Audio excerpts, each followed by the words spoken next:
¿Cómo están? Buenos días, bienvenidos. Confirmen por favor que me escuchan. Sí, profesor, sí le escucho. Perfecto, muy amable, gracias Daniel.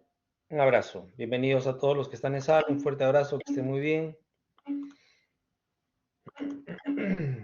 Gracias por los saludos, gracias por los saludos. Bienvenidos nuevamente.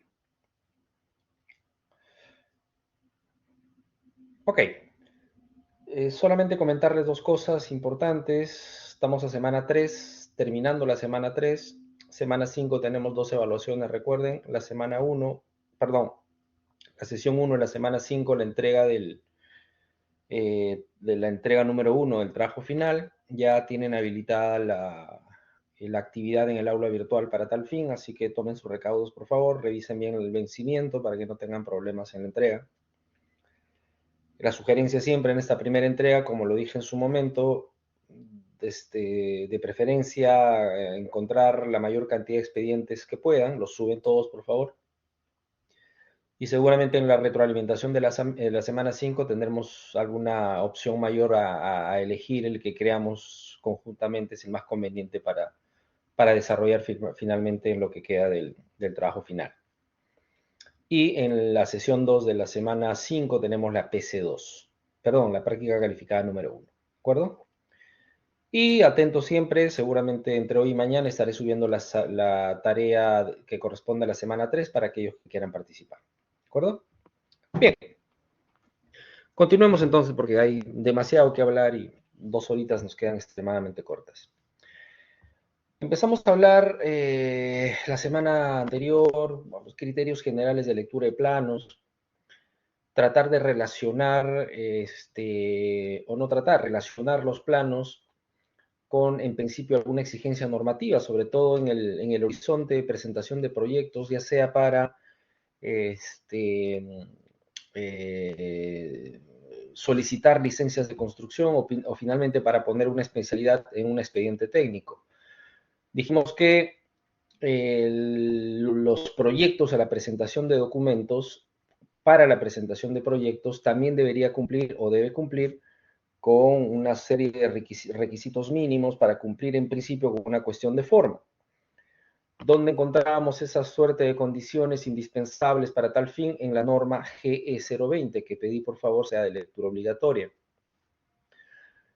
Cuando hablamos de la GE020 en esta suerte de formalidad para, para presentar proyectos documentalmente hablando, obviamente se refiere a dos especialidades que hemos manejado, que hemos conversado en la clase anterior, la especialidad de arquitectura y la especialidad de estructuras, pero también incluye las otras especialidades propias de las edificaciones, llámese instalaciones sanitarias, llámese instalaciones eléctricas e instalaciones especiales, si no me equivoco. ¿De acuerdo? Muy bien. Creo de eso hablamos en la clase anterior con mediana amplitud. Siempre hay mucho más que hablar sobre esos temas, entenderán. Muchísimo, más que mucho, muchísimo que hablar sobre esos temas, pero este, que repito, que sea un punto de partida a partir del cual ustedes finalmente puedan a iniciativa propia buscar información adicional en algún tópico en particular que requieran. Bien, quedó pendiente estos dos ejercicios. Este lo voy a hacer muy rápidamente porque es algo extremadamente sencillo. Pasa básicamente por encontrar niveles, o, perdón, encontrar alturas. Cuando se les pide encontrar alturas, como en este caso, si nosotros tenemos un nivel superior y tenemos un nivel inferior y se nos pide calcular esta altura h, no es otra cosa que diferencia de niveles, ¿no? H será igual al nivel superior menos el nivel inferior, elemental, ¿de acuerdo? Entonces, para calcular cualquiera de estas alturas, llámese por favor, no sé, ustedes elijan, digamos HL3, está de acá, ¿okay? ¿Qué datos tenemos? ¿Qué datos tenemos? Dice, si HL es la altura libre y los niveles mostrados son nivel de piso terminado, se nota, creo, con facilidad que esta visual corresponde a un corte de arquitectura, ¿no? Repito, esta visual corresponde a un corte de la especialidad de arquitectura. Normalmente cuando se presentan planos de arquitectura, se trabajan con niveles, cotas, dimensiones terminadas. Repito, dimensiones, cotas, niveles terminados, ¿de acuerdo? En este caso en particular no es la excepción, cuando nos están dando estos niveles que aparecen acá, acá, acá y los demás, el ejercicio nos dice que se trata de niveles de piso terminado, ¿de acuerdo? Entonces, además nos dice que los entrepisos miden 22 centímetros, es decir, esta dimensión de acá, ¿cuánto es? 22 centímetros. Bien.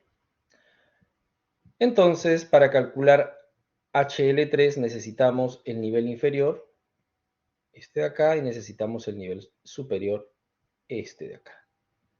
¿Los conocemos? Sí los conocemos, ¿de acuerdo? Entonces, la altura HL3 será igual a ¿qué? Nivel superior. El nivel superior siempre sugiero que pongan los signos porque en algunos casos se pueden topar con cotas o con niveles negativos y puede sugerir algún error. 5.99 menos 0.22 menos el nivel inferior más 2. ¿Ok? Eso sería, a ver, más 3.77, ¿no? Si no me equivoco. ¿De acuerdo? Entonces, esta altura de acá, HL3, es 3.77, salvo que matemáticamente me haya equivocado. ¿De acuerdo? ¿Quedó claro eso para todos? ¿Alguna consulta?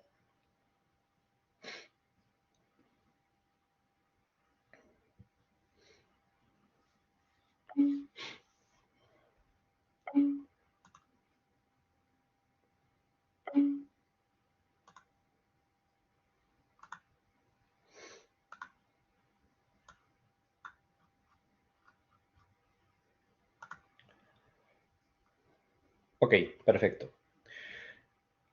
Quedaron pendientes también revisar algunos detalles muy de tinte estructural que aparecen sobre el final de las diapositivas para comentarlos un poco, a partir del cual empezar a generar alguna suerte de criterios generales de lecturas de detalles de este tipo. Como lo dije en su momento, la lectura en planos es un proceso que seguramente incluso en el curso, a partir de la visualización que empecemos a hacer de detalles, sobre todo para efectos de procedimientos de metrado y de metrados o para verificación de algunas consideraciones mínimas normativas, seguramente van a ir mejorando también su capacidad de aprehensión, su capacidad de lectura de planos, y no solamente en el curso, sino en adelante y durante toda su formación en general y toda su vida profesional en general, porque todos los proyectos, repito, son dinámicos y suelen tener siempre alguna novedad que mostrar, siempre alguna novedad que enseñar. Siempre estar atentos a ese nivel de interpretación y de interés. ¿Bien? Vamos a ver este detalle. Es un corte GG. Se nota, creo, vamos, digo yo con claridad y facilidad que se trata de una sección de una cimentación corrida. ¿De acuerdo? Se trata primero que es una subestructura, ¿no? Es una subestructura, ergo es una cimentación, un tipo de cimentación. ¿Qué tipo de cimentación en particular es este? Es una cimentación corrida. Cuando hablamos de cimientos corridos en general, como más adelante vamos a detallar, hay marcadamente dos elementos, ¿no? El de abajo, que es el cimiento propiamente dicho, y este de arriba, que es el sobrecimiento. ¿Ok? Vamos a ver qué nos dicen al respecto. Estas de acá son la lectura o la interpretación que se hace respecto a lo que se está mirando. Por lo pronto vamos a tratar de interpretar lo que se está viendo, lo que estamos viendo. Es un corte GG, bueno, dice que es un corte GG. La cimentación es ciclópea, espesor 50 centímetros o ancho 50 centímetros más que espesor, ¿no? No sé si es aparente hablar de espesor acá. Este es un cimiento corrido, sí, es un corrido ciclópeo, Primero, no tiene acero de refuerzo, ergo se entiende que es un cimiento de concreto simple. ¿Por qué presume esta lectura que se trata de un concreto ciclópeo? Porque el concreto ciclópeo es un concreto simple en particular que tiene adición de piedras. El detalle lo vamos a ver cuando hablemos de concreto ciclópeo más adelante. En el dibujo se suele representar achurado con esta inclusión de una suerte de redondelas que tratan de simular la piedra incluida, ¿no? Que tratan de simular la piedra incluida. Entonces, sí podemos asegurar que se trata de una cimentación corrida ciclópea, o un cimiento con concreto ciclópeo, un cimiento corrido ciclópeo. A partir de las indicaciones gráficas, podemos asegurar que se trata de un cimiento corrido ciclópeo. ¿De acuerdo? El ancho es 50 y la altura del cimiento 1 metro. ¿Ve? Muy bien. Perdón. Luego, nos habla de un sobrecimiento armado. ¿Ok? ¿Cuál es el sobrecimiento? Repito, este elemento de acá. ¿Por qué se dice que el sobrecimiento es armado, ¿no? O sea, ¿qué intuimos o por qué finalmente el comentario a partir de lo que se ve es asegurar que el sobrecimiento, este marco nuevamente, este elemento que aparece acá sobre el cimiento, es de concreto armado? ¿Por qué? ¿Qué me dice?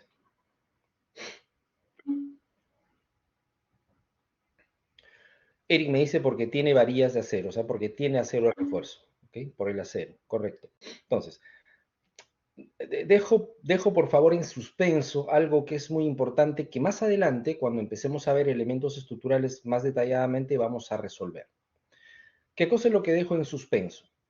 O vamos, o más que dejar en suspenso, de repente no profundizar en el tema. Consultarles, ¿no? ¿Qué diferencia encuentran entre el concreto simple y el concreto armado? ¿Ok? ¿Qué es concreto simple? ¿Qué es concreto armado? O en todo caso, ¿qué diferencias encuentran o entienden hay entre el concreto simple y el concreto armado? ¿De acuerdo? Estamos afirmando que este sobrecimiento es concreto armado. ¿Basta con asegurar que tiene acero de refuerzo para asegurar que se trate de concreto armado? Esa es mi pregunta. ¿Cómo vamos a responder estas preguntas? Remitiéndonos a las definiciones de la norma de la especialidad, que es la E060. ¿De acuerdo? Espero por favor respuestas, ¿eh? Espero respuestas a ver para que sea más activa la conversación. ¿Qué entienden por concreto simple y qué entienden por concreto armado, por favor? Según la norma especialidad. ¿Cuál es la norma especialidad para el concreto? La E060. ¿De acuerdo? Entonces, en principio vamos de la mano con lo que dice Eric, con lo que dice Davis, de asumir que todo volumen de concreto, todo elemento de concreto que tiene acero de refuerzo es concreto armado. ¿De acuerdo? El concreto simple es rígido y el concreto armado es sismo resistente. ¿Y el concreto armado no es rígido, estimado Eric? No entiendo bien su diferencia. Ok. Entonces, en efecto, este sobrecimiento tiene refuerzo longitudinal. Refuerzo longitudinal, sí, adelante. Refuerzo longitudinal y refuerzo transversal. Profesor, Sí. la diferencia entre concreto simple y concreto armado es que en el concreto simple se usa piedra chancada, pero en el concreto armado no, y solo se usa acero. O sea, esa es la diferencia que podría encontrar. ¿En el concreto armado no se usa piedra chancada? ¿Cómo así? No entiendo. Sí, en el concreto, no, sí, en el concreto simple se usa piedra, en el concreto armado se usa acero, o sea, varillas de acero. Esa es como que la diferencia que podría haber.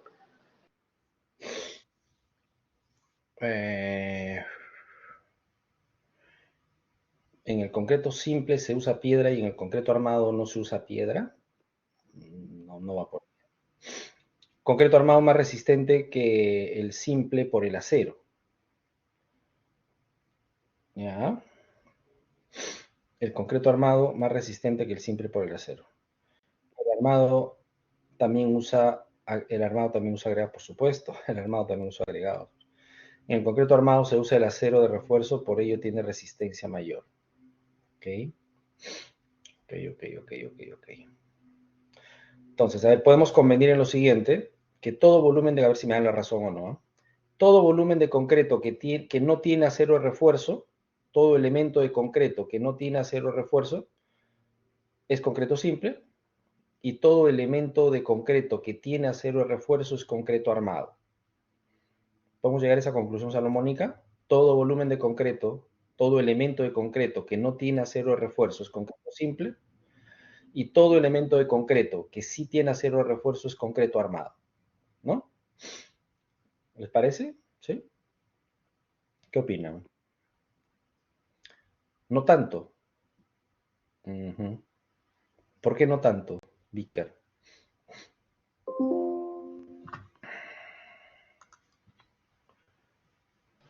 Me imagino porque tiene que haber un límite para que sea considerado concreto armado. Esa es una idea que tengo. ¿Un límite de qué? ¿Un límite de qué? Un límite de acero, o sea, de cuánto acero. O sea, si sobrepasa ese límite, sí se puede considerar como concreto armado. Ah, ahora sí le entendí De- y le ah, ok, doy ok. perfecto y le doy perfectamente la razón. Le doy perfectamente la razón. Leer, por favor, definiciones concreto simple y concreto armado según E060. El afirmar que todo volumen de concreto que no tiene acero refuerzo es concreto simple y todo volumen de concreto que sí tiene acero refuerzo es concreto armado es parcialmente cierto. ¿Por qué? Porque hay que responder una pregunta que se desprende esto primero, ¿no? ¿Todo volumen de concreto que tiene acero refuerzo es concreto armado? Pareciera que sí, a priori, pero la respuesta es no del todo. Para que un volumen de concreto que contiene acero de refuerzo califique como de concreto armado, debe contener una cantidad mínima de acero exigida por la norma. Y aparece ahí el famoso concepto de área de acero mínimo de los elementos estructurales. ¿Relacionado con qué? Relacionado con una cuantía mínima obligatoria a completar en los diferentes elementos estructurales que meritúan se califiquen como de concreto armado. Entonces, vamos a hacer una revisión nosotros más adelante de cuál es esa cantidad mínima, por ejemplo, para las zapatas, cuál es esa cantidad mínima para las columnas, cuál es esa cantidad mínima para las almas de las placas, cuál es esa cantidad mínima para las losas, cuál es esa cantidad mínima para las vigas, ¿de acuerdo? Entonces, repito, no es tan simple como decir, a ver, todo volumen de concreto que no tiene acero refuerzo, obviamente es concreto simple, pero no todo volumen de concreto que tiene acero refuerzo es concreto armado. Para que califique como el concreto armado, debe contener una cantidad mínima de acero exigida por la norma. ¿De acuerdo? Eso es lo que vamos a ir evaluando en el tiempo. Por ahora, ¿qué necesito que interpretemos?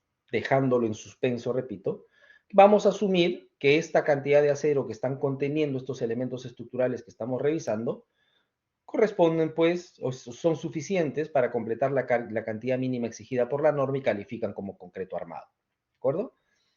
Luego validaremos numéricamente, con procedimientos estandarizados más adelante, si realmente esa cantidad de acero que contienen constituye por lo menos la exigencia mínima que la norma hace. Y eso es importantísimo de entender, primero de saber cuál es la cantidad mínima de acero que la norma exige para los elementos estructurales, y luego es importante analizarlo, y luego es importante identificar si en efecto cumple o no cumple con las exigencias mínimas normativas. Eso es uno de los grandes retos que vamos a tener en el tiempo, que finalmente ustedes tendrán que aplicar necesaria y obligatoriamente también en todos sus trabajos finales. ¿De acuerdo? Ok, espero eso quede claro. Y si no queda claro, a leer un poquito más. ¿De acuerdo? No llegar al facilismo, por favor, de concreto simple sin acero y concreto armado con acero. Cuando empecemos a leer, o cuando ya de repente alguno ha leído la norma técnica de metrados, la norma técnica de metrados sí dice esto que ustedes comentan, concreto simple sin acero y concreto armado con acero. No tienen este análisis fino, de la cantidad de acero en los elementos de concreto. Pero vamos, para efectos de especialización, si yo quiero sacarme esta duda en particular, no voy a recurrir a la norma de metrados, tengo que recurrir a la norma especializada en concreto, que es la E060. ¿De acuerdo? Ok, sigamos con esto. Sobre cimiento armado, espesor 15 centímetros, acá está el espesor 15 centímetros, sobrecimiento sumergido de altura 40 centímetros. ¿Por qué sumergido? Porque está por debajo del nivel de piso terminado, ¿no? Es decir, si alguien está caminando por acá, ni enterado se da que el sobrecimiento está, que tiene un sobrecimiento debajo. Digo esto porque normalmente los sobrecimientos sobresalen el nivel de piso terminado para colocar sobre ellos los muros, para asentar muros sobre los sobrecimientos. ¿De acuerdo? Pero, digamos, hay zonas donde no necesariamente hay muros y los sobrecimientos y los cimientos igual tienen que pasar porque los sobrecimientos no deben cortarse. Hay que generar siempre anillos cerrados, de preferencia cuando se hacen este tipo de cimentación. ¿De acuerdo? Luego ya habían identificado el refuerzo del sobrecimiento. Tenemos 4 longitudinales de media. Estos son los longitudinales de media. Longitudinales, ¿por qué? Porque van paralelos al eje longitudinal del elemento. 1 de media. Longitudinales, ¿por qué? Porque van paralelos al eje longitudinal del elemento. 1, 2, 3, 4 de media. Luego tenemos estribos cerrados con ángulo de 135 grados de 3 octavos de diámetro dispuestos a cada 20 centímetros. ¿Qué cosa es eso? Es el refuerzo transversal. Esta suerte de armado de este sobrecimiento, muy típico en sobrecimientos, es la típica forma de armadura de un sobrecimiento con la concepción de viga, ¿de acuerdo? Más adelante, cuando hablemos de vigas, de manera mucho más general y mucho más amplia, con mucho contenido normativo también, revisaremos seguramente este tipo de indicación. ¿Qué más? El NC es más relacionado con un nivel de corte, recuerden, pero en este caso más afín a nivel de fondo de cimentación, ¿no? ¿Es posible que el nivel de fondo de cimentación sea también el nivel de corte? Es posible, ¿no? Es posible. Va a depender de las rasantes del proyecto y va a depender de las rasantes de la arquitectura. ¿Qué más tenemos? El nivel de falso piso, menos 1,15, espesor de la losa del falso piso, 10 centímetros, 10 centímetros, ¿ok? Sigamos, otro detalle. ¿Qué pasó acá? Ok. Tenemos otro detalle. Dice, es el corte de zapata y armadura de columna. Es un detalle típico de una sección transversal de una zapata y el arranque de una columna. ¿Por qué podemos asegurar que esto es una columna? Porque el elemento tiene refuerzo transversal. Cuando tiene refuerzo transversal o estribos, como están dispuestos acá, podemos asegurar que se trata de una columna. ¿De acuerdo? ¿Qué más? Cimentación de concreto armado. ¿Cuál es la cimentación? Esta es la cimentación, que es una zapata. ¿De acuerdo? ¿Es de concreto armado? Si es de concreto armado, tiene que tener acero de refuerzo, ¿no? Con una cantidad mayor a la mínima especificada por la norma. Vamos a suponer que el acero que contiene es mayor a la mínima especificada por la norma. ¿Cuál es el acero de refuerzo de la zapata? El acero de refuerzo de la zapata es este de acá. Este que es paralelo a la pantalla. Además, este que es perpendicular a la pantalla. Lo que ustedes llaman y conocen seguramente el efecto parrilla, ¿no? El efecto parrilla. Este acero de refuerzo, que estoy resaltando acá, es el acero de refuerzo de la zapata. Ese acero de refuerzo es el acero de refuerzo de la zapata.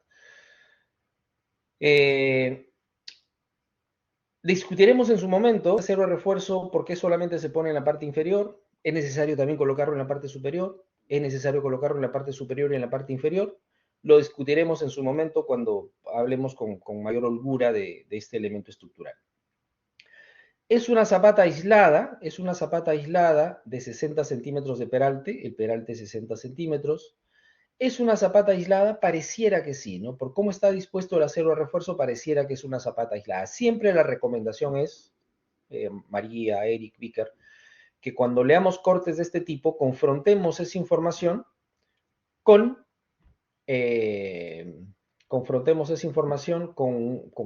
la planta que referencia el mismo detalle. Porque vamos, si miramos esto puede ser una zapata aislada, puede ser así, ¿de acuerdo? Puede ser una zapata aislada, que puede ser así. Puede ser incluso una zapata combinada, ¿no? Porque no sabemos. Si estamos viendo un corte, puede ser una zapata combinada que esté conteniendo dos columnas. No lo sabemos, ¿de acuerdo? Para tener, repito, plena certeza de lo que estamos mirando como detalle, hay que confrontarlo con ¿qué? Con las plantas pertinentes. ¿Qué más? Solado de 10 centímetros, solado de 10 centímetros. Este solado en particular, fabricado con un concreto simple, con una relación. Estos, cuando se presentan relaciones de este tipo, cemento-hormigón, son proporciones volumétricas, ¿no? 1 en 2, es decir, un volumen de cemento por 12 de hormigón. Más adelante también vamos a hablar de los solados, porque son importantes. Cuáles son sus características principales. Recubrimientos. Cuando hablamos de recubrimientos, vamos hablando de lecturas, seguimos hablando de lecturas obligatorias del curso, por favor no se olviden, ¿eh? Concreto simple, concreto armado.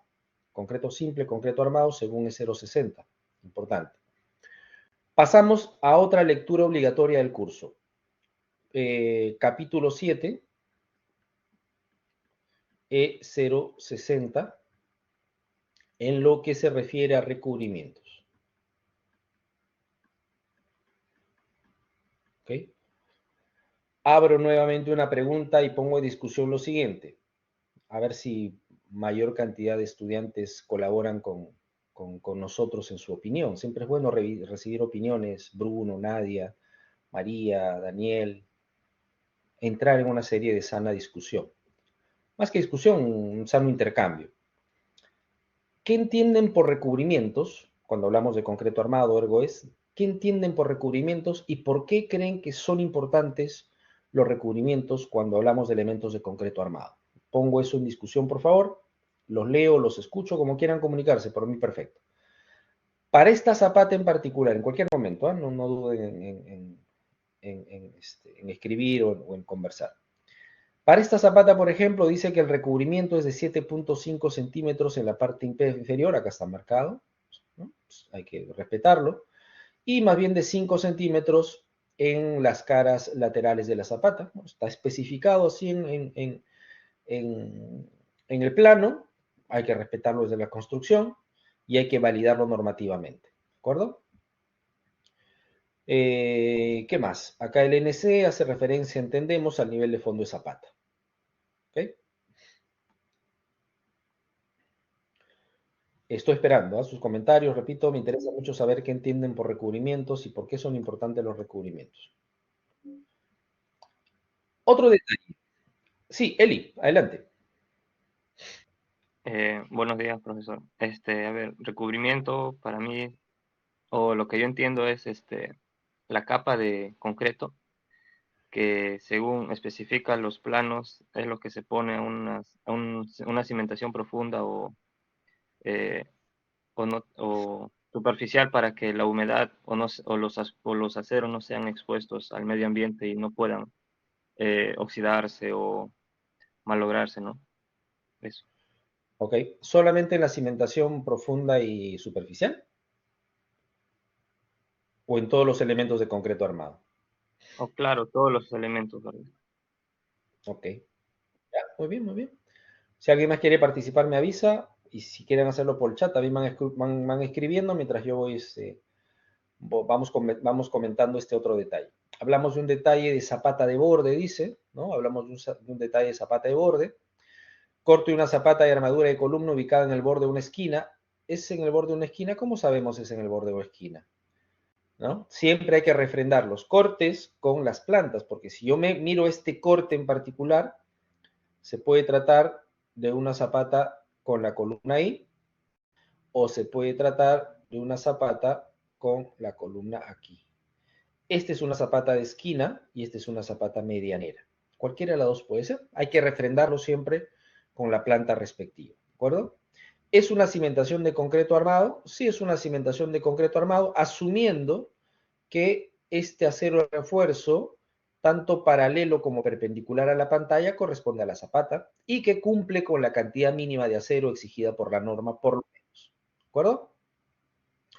Los estribos en la columna están separados o confinados a cada 10 centímetros, generalmente sí, ¿no? 10, 10, 10, 10, 10, 10, 10, salvo estos dos que suelen llamarse estribos de montaje que están a 20 centímetros, los demás están todos a 10. Es una observación sana, me parece.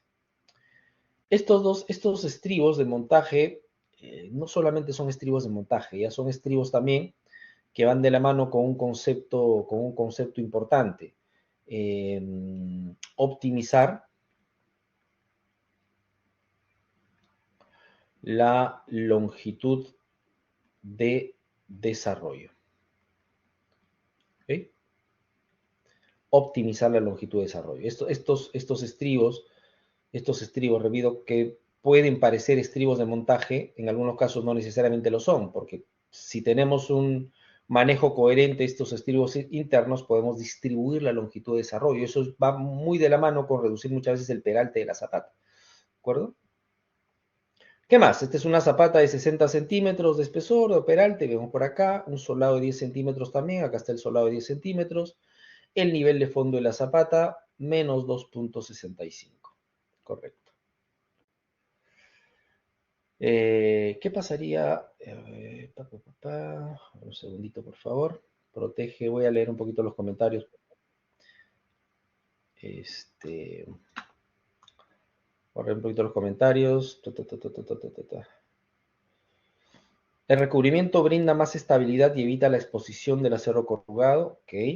Protege al acero en intemperie. Ok. Para evitar la corrosión del acero. Ok. Protege al acero contra la corrosión. Aumenta la resistencia, durabilidad y estética de superficies de materiales como el acero y hierro.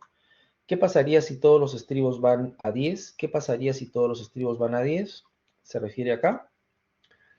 No, lo que pasa es que en estos casos, estimado, no sé qué hice, perdón.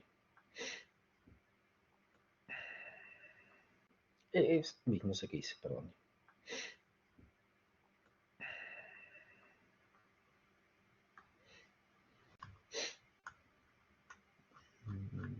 Estamos acá. Hay un concepto, estimado Eric. Hay un concepto, estimado Eric, que se llama longitud de desarrollo. ¿Okay? Muy rápidamente, porque explicar esto de repente es un poco complicado. Cuando yo tengo un volumen de concreto y quiero anclar un elemento de acero, ¿de acuerdo? Y este elemento va a estar sometido a tracción, este elemento acero va a estar sometido a tracción, yo tengo que garantizar que este elemento acero pueda desarrollar su máxima capacidad de tracción, es decir, pueda desarrollar, para el caso del acero corrugado, pueda desarrollar 4.200 kilos centímetro cuadrado sin que falle por fricción o sin que el concreto simplemente reviente. ¿Cómo garantizo eso? Una de las formas fundamentales en el concreto armado para garantizar eso es garantizar esta longitud. Cuando utilizamos un gancho estándar como este de 90 grados, esta longitud se llama LDH para nuestra norma, la longitud de desarrollo horizontal. Esta longitud de desarrollo horizontal va a marcar muchas veces, ¿qué cosa? El peralte de la zapata. Estoy hablando de zapata o hablando de las dimensiones de los elementos de concreto, básicamente. Entonces, una de las formas de optimizar esta longitud es colocando estribos acá. Entonces, cuanto más estribos coloquemos acá, o cuanto menos espaciado estén, seguramente voy a tener la posibilidad de reducir esta longitud de anclaje. ¿Eso que implica? Que seguramente voy a poder controlar mejor también el tamaño de los elementos de concreto. Va un poco por ahí, pero tiene un desarrollo muchísimo más amplio. Lo único que le estoy dejando es un criterio general. ¿Por qué podría variar ese 20 centímetros por cada 15 o por cada 10 o incluso un poco menos? ¿De acuerdo? Ojalá se entienda. Robert Sebastián me pregunta qué es un solado. Un solado es un elemento auxiliar de concreto armado, perdón, un elemento auxiliar de concreto simple, que se utiliza como una capa nivelante, esta que estoy resaltando acá, que utilizamos cuando vamos a fabricar o cuando vamos a construir elementos de cimentación de concreto armado, ¿no? Para trabajar la superficie de una manera mucho más prolija, más limpia, una superficie más dura, donde podemos hacer trazos, donde podamos colocar el acero de refuerzo con muchísima mayor limpieza. ¿De acuerdo? No es para mejorar el suelo. No es para mejorar el suelo. El mejoramiento del suelo tiene otra connotación, ¿no? En este caso es simplemente un elemento de nivelación y un elemento de limpieza para sobre ese elemento trabajar directamente con mayor prolijidad, con mayor limpieza, con mayor orden, con mayor sustento, los elementos de concreto armado que finalmente sí forman parte de la cimentación. Los solados no forman parte de la cimentación, los solados son elementos auxiliares. ¿De acuerdo?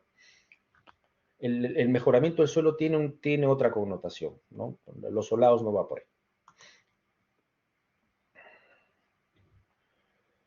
¿Es para nivelar y proteger los cimientos de las propiedades del suelo?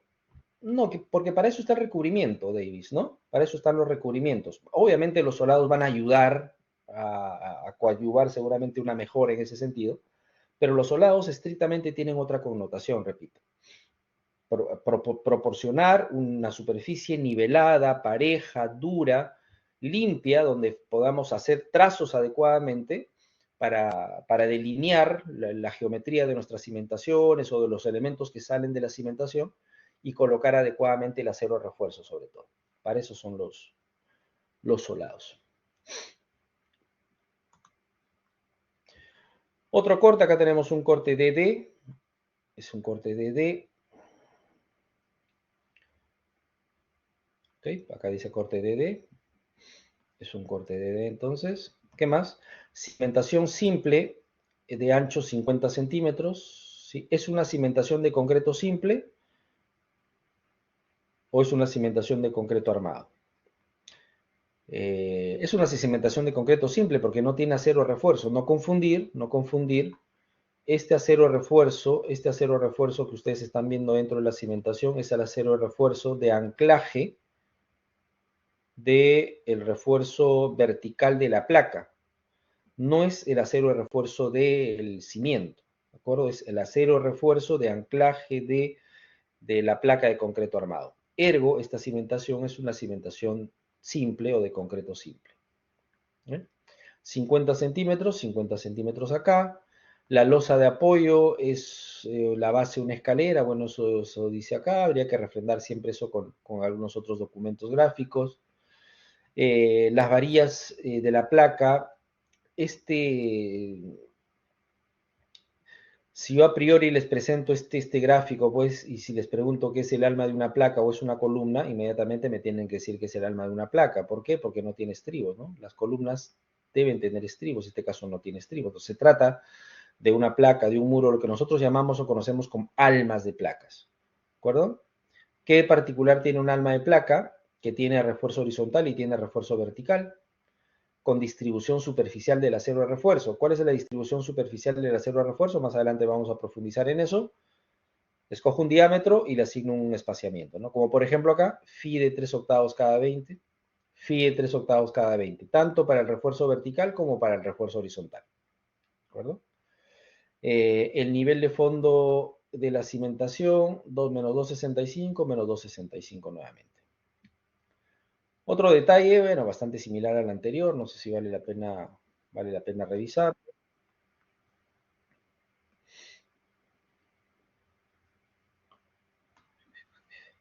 Los cimientos corridos también sí tienen solado. Los cimientos corridos tienen solados si son cimientos corridos armados, que cabe la posibilidad sean, ¿no? ¿Es posible tener cimientos corridos armados? Sí, es posible tener cimientos corridos armados.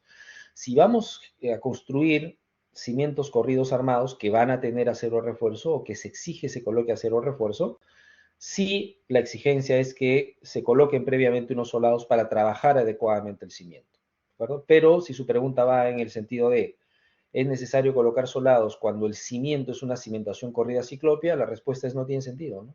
¿Para qué? Ninguno, no tiene sentido. ¿No? Ok, este es un corte AA, cimentación simple, nuevamente la cimentación simple no tiene acero refuerzo, 50 centímetros de ancho, altura 90, está acá. La losa es de apoyo a una base de un muro que soporta una viga. Bueno, acá se ve una viga, ¿no? Supongo que a esa se refiere. Varillas de la placa, nuevamente 3/8 cada 20, tanto para el refuerzo horizontal como para el refuerzo vertical. Nivel de falso piso menos 1,10, menos 1,15, perdón, acá está. Nivel de techo más 1,50, más 1,50, acá está. El nivel de fondo de cimentación menos 265, menos 265. El espesor de la losa de falso piso 10 centímetros, acá se ve.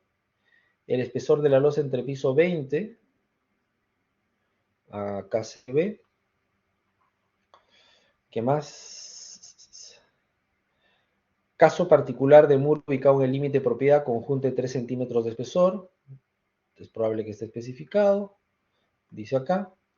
Junta de límite de propiedad de 3 centímetros. ¿De acuerdo? Más adelante vamos a hablar de juntas también. De refilón vamos a hablar sobre las juntas sísmicas.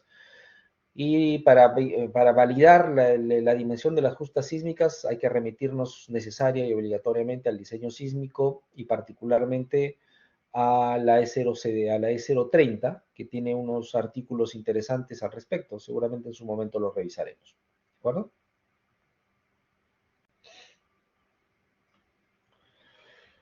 Este es un típico cuadro de columnas. Conversamos un poco de cuadro de columnas, creo, en la clase anterior. Se trata en este caso de las columnas C1, C01 y C02. La C01 tiene una forma de T, bueno, se nota ahí. Nace en el semisótano y termina en el segundo piso. Tiene 14 varillas longitudinales, hay que contarlas y que realmente coincida con la especificación del refuerzo longitudinal.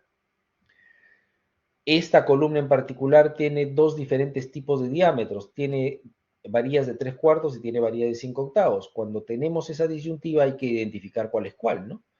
Y se nota con claridad, creo, acá cuáles son las de 5/8 y cuáles son las de 3/4. ¿De acuerdo? Y tiene también la especificación de refuerzo transversal. Cuando hablamos de cuadro de columnas, repito, independientemente de la forma de presentación de la tabulación propiamente, lo importante es la información. ¿Qué deben contener un cuadro de columnas? Los cuadros de columnas contienen el nombre de la columna, el o los niveles a los cuales pertenece esta sección que estamos especificando, la geometría de la sección debe estar perfectamente definida, el refuerzo longitudinal y el refuerzo transversal. ¿De acuerdo? Nuevamente dejo esto en suspenso. Estas columnas o el refuerzo longitudinal en estas columnas cumple con el refuerzo mínimo especificado por las normas, ¿no? Eso vamos a resolverlo cuando veamos con mayor detalle estos elementos estructurales, ¿de acuerdo?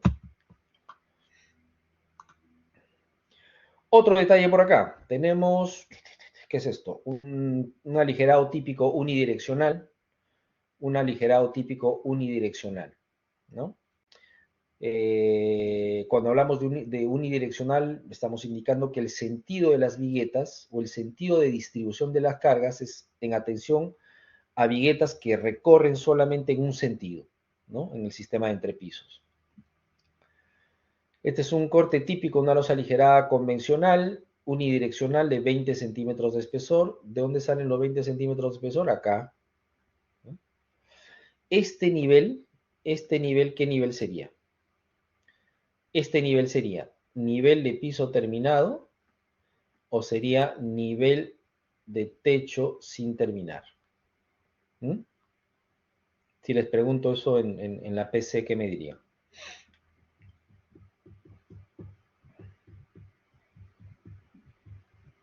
¿Mm?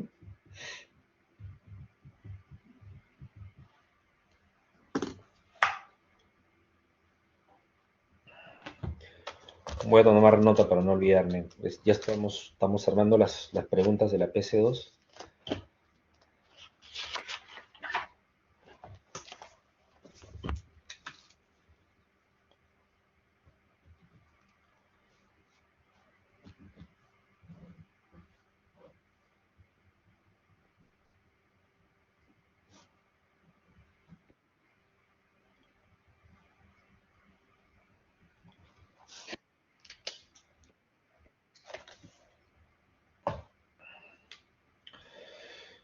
Correcto, nivel de techo sin terminar. Muy bien, van bien entonces. Estamos bien, estamos bien. Ladrillo de techo, este en particular, tiene 15 centímetros de altura y de 30 por 30. Bueno, está especificado acá.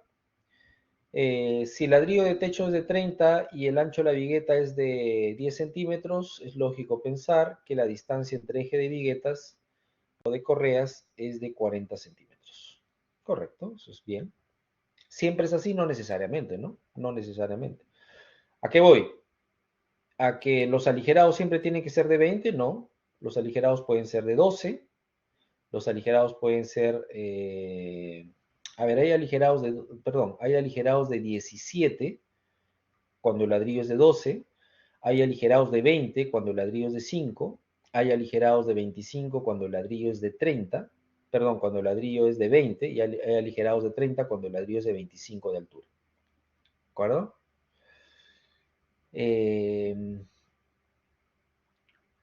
Cosas importantes a resaltar de esto, ¿no? ¿Los ladrillos siempre son de 30 por 30? No necesariamente. A mí me ha tocado diseñar y construir, por ejemplo, aligerados con ladrillos de 40 por 40. ¿Es posible? Es posible. ¿El ancho de las viguetas siempre debe ser 10? No necesariamente. El ancho de las viguetas mínimo es 10, pero ¿puede ser más de 10? Sí, yo creo que entre 10 y 15 puede ser. ¿Dependiendo de qué? Dependiendo de las exigencias del diseño. ¿De acuerdo? Ya más de 15 no, pues, ¿no? Ya más de 15 sugiere que el sistema de entrepiso no es el adecuado para el diseño que usted está haciendo, ¿no? Habría que cambiar en sistema, habría que cambiar el sistema de entrepiso. ¿Qué más puede ser variable en las losas aligeradas? Estos 5 centímetros a los que conocemos como capa de compresión, ¿siempre tienen que ser de 5 centímetros? No necesariamente, ¿no? A mí me ha tocado diseñar, me ha tocado construir, por ejemplo, aligerados con capas de compresión de 7 centímetros. Ya más tampoco, porque si ya la demanda de resistente te pide cada vez mayor capa de compresión, hay que cuestionarnos si los aligerados realmente son respuesta para el techo, para el sistema de entrepiso que está solicitando el sistema. ¿De acuerdo? Ok, ¿qué más? Ancho de la vigueta 10 centímetros, dice acá. Acero abajo positivo y arriba negativo. ¿Saben por qué se le dice al de arriba acero positivo y por qué al de abajo, perdón, acero positivo y por qué al de arriba acero negativo? Es decir, ¿por qué a este se le llama acero negativo y por qué a este se le llama acero positivo? ¿Alguien tiene esa posible explicación? Sería bueno saberlo. El acero temperatura, ubicado en la losa de compresión, 5 centímetros, dice Phi y debe ser cada 25. Ok. Este es el acero de temperatura. ¿De acuerdo? El acero de temperatura, esto es un dato importante. Ok. Este es el acero de temperatura. ¿De acuerdo? El acero de temperatura, esto es un dato importante. En el caso de los aligerados, se coloca generalmente perpendicular al eje de las viguetas, como está colocado acá, ¿no? Este acero, que es el acero de temperatura, se está colocando perpendicular al eje de las viguetas. Vicker me dice DM momento, supongo DMF, sí, por el diagrama de momentos flectores, correcto. Recuerden que donde están los momentos, ¿qué cosa están? En un diagrama de momento flector, donde están los momentos, ¿qué cosa están? Has escuchado seguramente esa frase interesante. Donde están los momentos están las tracciones. Donde están los momentos están las tracciones. Y en elementos de concreto hay que prestar particular atención a las zonas traccionadas, por obvias razones, porque el concreto es un material frágil, ¿de acuerdo? Bueno, esto es un detalle realmente bastante poco visible. Haré mi mayor esfuerzo para leerlo. Corte típico de una viga chata B3 de 25 por 20. ¿Qué es una viga chata? Una viga chata es aquella viga que queda embebida en el espesor de la losa, ¿de acuerdo? Es decir, que si esta es la viga chata, se entiende que la losa viene por acá y la losa viene por acá. Esa es una viga chata, ¿de acuerdo? Más adelante vamos a hablar de vigas y ampliaremos sobre los pros, los contras del uso y el abuso en el uso de vigas chatas. No indica que esté apoyada en un muro portante. ¿Sería una viga porticada? Sí, sobre todo en la connotación de viga solera, ¿no? ¿Qué es una viga solera? Recuerden, una viga solera es una viga continuamente apoyada. ¿Qué significa una viga continuamente apoyada? Por ejemplo, si esta viga o debajo de esta viga existiese un muro de relleno. ¿Cuál es la connotación de una viga continuamente apoyada, como conocemos a las vigas soleras, repito?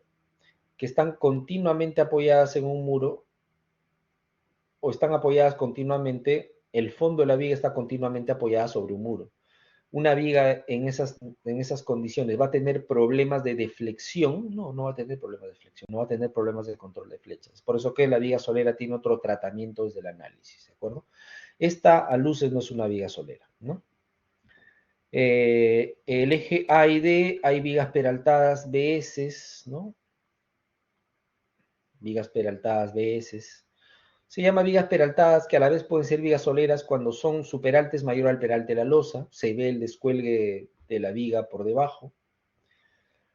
Se puede decir que son vigas soleras si asumimos que estos de acá son muros, pero eso no está del todo. Si asumimos que estos de acá son muros y estos de acá son muros, pudiésemos asumir y asegurar que se trata de una viga solera, pero eso no lo tenemos exactamente claro, puede ser una columna, ¿no? Luego, acá sí ya no veo nada, sinceramente, me perdonan, no veo absolutamente nada. Se entiende que son 3 fi de 5 octavos arriba y 3 fi de 5 octavos abajo. ¿De acuerdo? ¿Ok? Bien, hasta ahí. ¿Alguna consulta? Jóvenes, señoritas.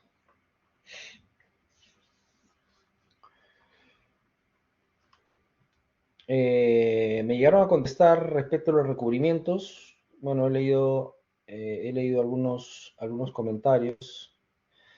Y están contestando lo que siempre contestan, digo, generalmente, ¿no? Relacionar los recubrimientos básicamente para el control para proteger el acero de refuerzo por criterios de diseño por durabilidad, y eso está muy bien, ¿no? Pero sobre todo enfocados en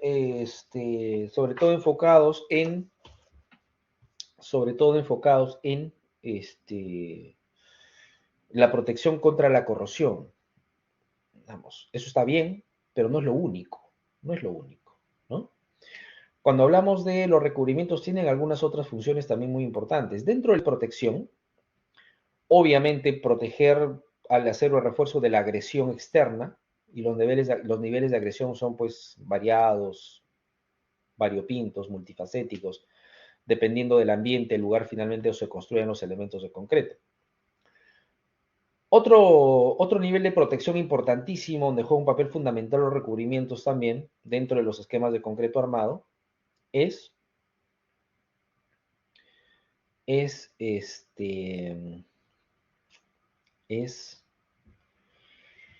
proteger al elemento estructural frente a altas temperaturas, frente a elevadas temperaturas. El acero de refuerzo es un material metálico. Los materiales metálicos son muy susceptibles a bajar drásticamente su capacidad resistente frente a altas temperaturas. Unos más que otros, en efecto. El acero, por ejemplo, el indicador resistente del acero es el FY. El FY, cuando el acero está expuesto a temperaturas por sobre los 400 grados, entre 400 y 500 grados centígrados, normalmente el FY disminuye entre el 50 y 60%. ¿De acuerdo? Un mecanismo importante de protección, y va de la mano con esa necesidad, justamente va por el lado de los recubrimientos. Importante a considerar también. No sesguemos siempre todo a proteger contra la corrosión. Que claro, que es importante, sí, pero no es lo único. Y algo importantísimo, dos cosas importantes también, por ejemplo. Otra tercera, respecto a los recubrimientos, es lo siguiente. Debemos garantizar con los recubrimientos el espacio suficiente para que el concreto propio de la tecnología del concreto que pretendemos usar finalmente pueda transitar, sobre todo el tamaño, en concordancia con el tamaño máximo nominal del agregado, que pueda transitar entre el encofrado y el acero de refuerzo más exterior, ¿no? Si no podemos garantizar con un adecuado recubrimiento que eso pase, las piedras del concreto se van a quedar entrelazadas ahí y finalmente van a generar muchísimas patologías, ¿de acuerdo? Eso también es importantísimo a conocer y a mensurar y identificar a partir de una bondad importante en los recubrimientos, de la mano con la tecnología del concreto. Y otro que es fundamental, va de la mano del tema mecánico, ¿no? Y ya solamente una pregunta más para no molestarlos. A ver, el concreto armado es un material de los que nosotros llamamos y conocemos como material compuesto. ¿Qué es un material compuesto? Generalmente los materiales compuestos son bifásicos. ¿Qué significa bifásico? Que tiene una matriz y tiene un refuerzo. ¿Cuál es la matriz? El concreto. ¿Cuál es el refuerzo? El acero. Si ustedes hacen un ejercicio mental muy rápido, identifican cualquier elemento en concreto que tengan a la vista y hacen un corte imaginario a esa sección de concreto que están mirando, van a reconocer con claridad que el concreto siempre seguirá siendo concreto, siempre fue concreto y siempre va a seguir siendo concreto, y el acero siempre fue acero y siempre va a seguir siendo acero. No es que se conformó un tercer material. Los materiales constitutivos siguen siendo los mismos. Con esto que quiero reflexionar con ustedes. ¿Cómo se llama el mecanismo de transferencia de esfuerzos entre el concreto y el acero? ¿Cómo es que finalmente el concreto armado puede ser una sección, y es en efecto una sección viable, ¿no? Mecánicamente hablando, estructuralmente hablando, a partir de un mecanismo de transferencia de esfuerzos? ¿Cómo el concreto y el acero transmiten finalmente los esfuerzos a los que son sometidos? ¿Cómo se llama ese mecanismo?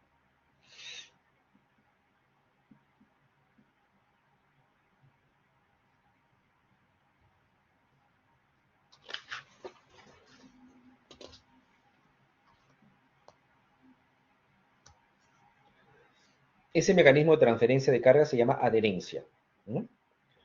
El acero transmite cargas al concreto a partir de la adherencia que se maneja entre estos dos materiales. Es por eso que se busca ciertos niveles de rugosidad. Ya más adelante podemos hablar de repente cómo finalmente mejora la adherencia, cómo podemos mejorar la adherencia entre el concreto y el acero. Es por eso que el acero es corrugado, también tiene unas corrugaciones normadas con aras justamente a mejorar ese nivel de adherencia. ¿De acuerdo? Entonces, ¿por qué, retornando a los recubrimientos, por qué es importante, por qué son importantes los recubrimientos, sobre todo para los refuerzos periféricos o perimetrales en una sección de concreto armado? Porque para desarrollar adecuadamente la adherencia entre el concreto y el acero de refuerzo debe estar envuelto completamente, con una dimensión pertinente, pero envuelto completamente de concreto armado, de concreto. Bueno, si no conseguimos eso, o cuando ese recubrimiento es deficiente, va a ser deficiente también la adherencia entre el concreto y el acero. Y eso puede sugerir, en todo caso, el inicio de una falla. ¿Ok? Bien, consultas. ¿Alguna más?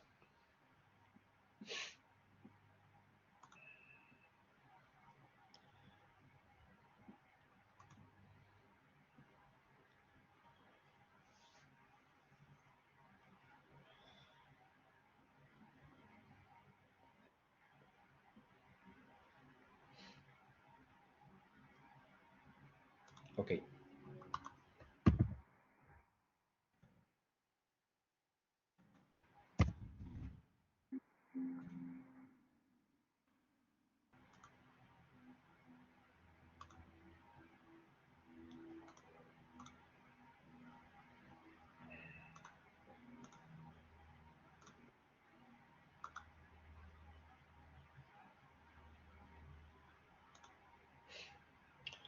Arones, Presente, presente, profesor.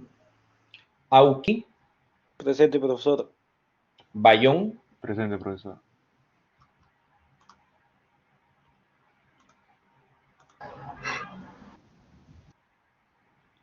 Cantorín, Presente, profesor. Casanova, Chilón, Presente, profesor. Coyanque, Presente, profesor. Colqui, Presente, profesor. De la Cruz, Díaz,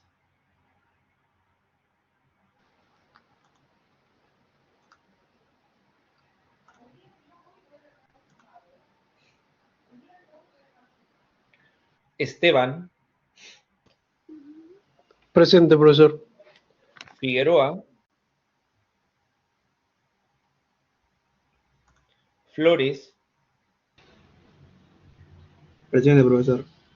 Gamboa, Presente, profesor. Gómez, Presente, profesor. Gutiérrez, Presente, profesor.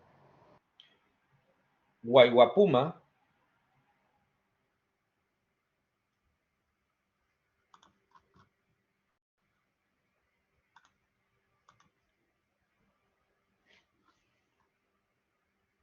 Lizárraga, Presente, profesor, ¿me escucha?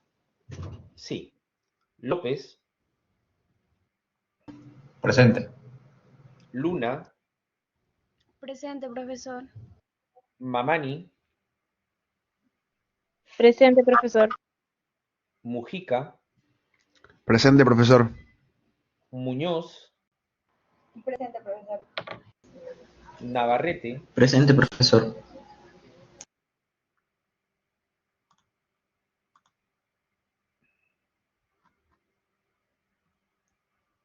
Orejón, Presente, profesor. Orihuela, Presente, de la Cruz, no se me activa el micrófono. Orihuela, Presente, profesor. Orihuela. Osorio, Presente, profesor. Quesada, Presente, Quesada. Quilca, Presente, profesor. Quispe, Presente, profesor. Rivas,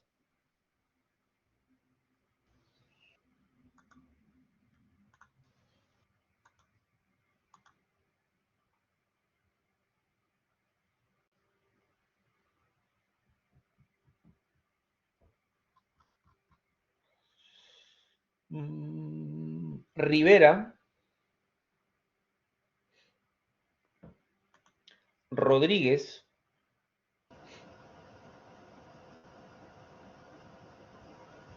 Rosales Eduardo, Presente, profesor. Rosales María, Presente, Profesor Rodríguez, presente. Saavedra, Presente, profesor.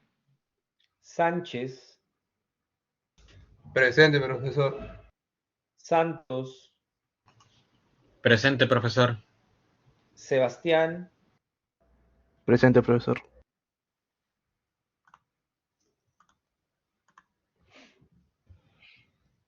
Profesor, ¿me voy a escuchar?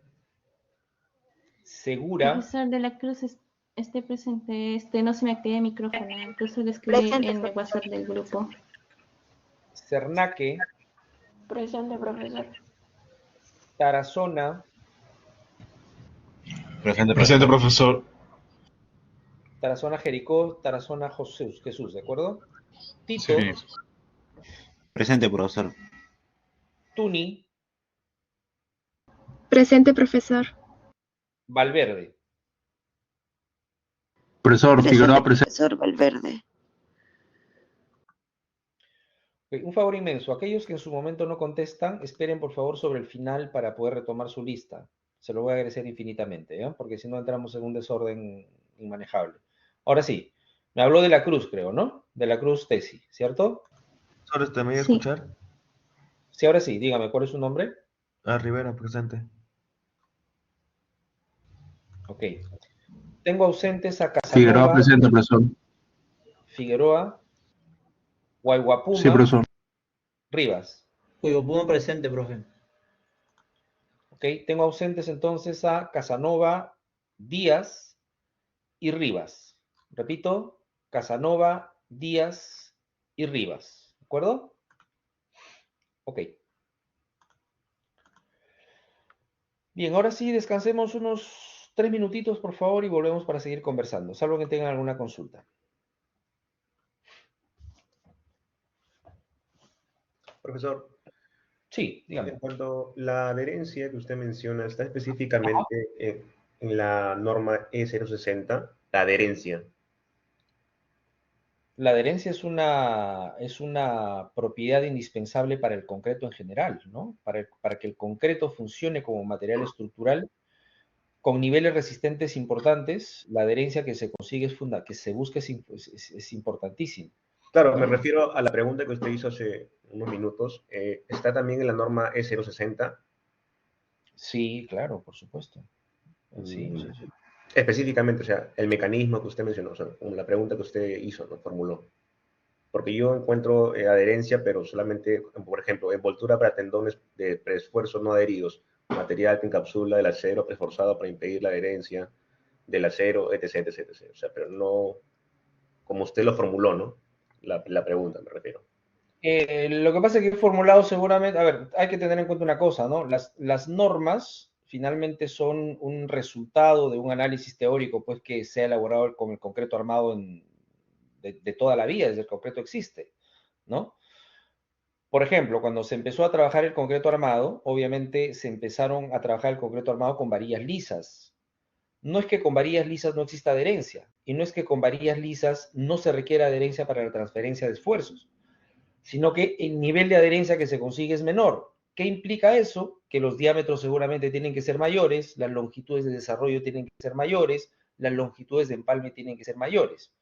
¿De qué va a depender? Del nivel, por ejemplo, de rugosidad en varios niveles, ¿no? Porque hay una rugosidad natural del acero propiamente con el concreto, hay una rugosidad promovida. ¿Cuál es esa rugosidad promovida? Las corrugas o los endentados propios del acero de refuerzo que utilizamos ahora, por ejemplo, ¿no? Entonces, no sé exactamente a qué se refiere como encontrar algo de manera textual. La adherencia es fundamental para que el concreto trabaje y transmita cargas al acero de refuerzo. No se me ocurre otra forma de que el acero y el concreto transmitan esfuerzos si no es por adherencia. Imagínese usted un volumen de concreto que no tenga adherencia y usted le aplica una tensión al acero de refuerzo, simplemente el acero se va a salir, te va a dejar un agujerito pues finito dentro del concreto. Eso no puede pasar porque eso es una falla por falta de adherencia. ¿Cómo mejoramos finalmente esa adherencia entre el concreto y el acero? De múltiples formas o de varias formas. Con adherencia natural, con adherencia provocada y finalmente con las corrugaciones normadas que las propias varillas de refuerzo finalmente tienen. A eso me refiero. Ok, Si, lo entiendo, si, profesor. si quiere profundizar más en los conceptos generales de adherencia, en todo caso, no tiene que revisar la norma. Lo que tiene que chequear es un texto de concreto armado. Cualquiera que usted elija, busque usted el tópico de adherencia y encontrará seguramente un desarrollo bastante matemático, ¿no? Si tienes inquietud, bienvenido sea, seguramente le va a ayudar a absolver algunas dudas. Perfecto. Y lo van a ver, no tengo duda no sé si están llevando concreto ya, pero no tengo duda que uno de los primeros tópicos de análisis cuando empezamos a estudiar concreto armado es justamente esto, ¿no? Cómo transmite esfuerzos, cómo se transmiten los esfuerzos entre el concreto y el acero, para que sea un material estructuralmente sostenible, ¿no? Si no, su capacidad resistente sería muy limitada, muy chiquitita. ¿De acuerdo, Daniel? Gracias por la pregunta. Sí, profesor, gracias. Correcto. Bien, descansamos unos minutitos, entonces volvemos.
Bien, sigamos conversando. Corresponde hablar ahora de un concepto importante dentro de los proyectos de construcción en general, que es,